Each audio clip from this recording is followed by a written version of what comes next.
Hello ഗോയ്സ്, good morning. ഫാനിന്റെ കറക്കം കണ്ട് മാത്രം ഒന്നോട് കാര്യമില്ല. നല്ലൊരു കണി പുറത്തുണ്ട്. ആ കണി കാണാൻ പോയപ്പോഴാണ് ദാരി അവിടെ വീഡിയോ എടുത്തുകൊണ്ട് പോകുന്നത്. പകൽ ഇത്ര ക്ലൈമറ്റ് ആണെങ്കിൽ കുറച്ചും കൂടി കഴിഞ്ഞാൽ എന്തായിരിക്കും അല്ലേ? അടിപൊളിയല്ലേ? ആ ഫോഗൊക്കെ കാണാൻ എന്ത് രസമുണ്ടല്ലേ? നിങ്ങളെ അഭിപ്രായം എന്താ പറയും?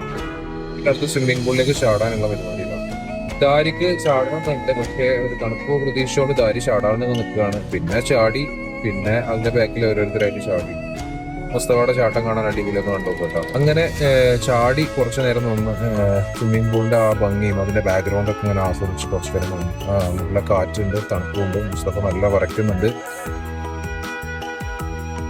ഞങ്ങൾ നേരെ ഫുഡ് കഴിക്കാനായിട്ട് പോയി. രാവിലത്തെ ബ്രേക്ക്ഫാസ്റ്റ് കഴിക്കാനായിട്ട് ഒരു പൊന്നു ഹോട്ടൽ എന്ന് പറഞ്ഞ ഹോട്ടലാണ്. ഇവിടുന്ന് തിരിച്ചിറങ്ങാനാണ്, ഒരുപാട് സ്ഥലം കാണാനും ഉണ്ട്.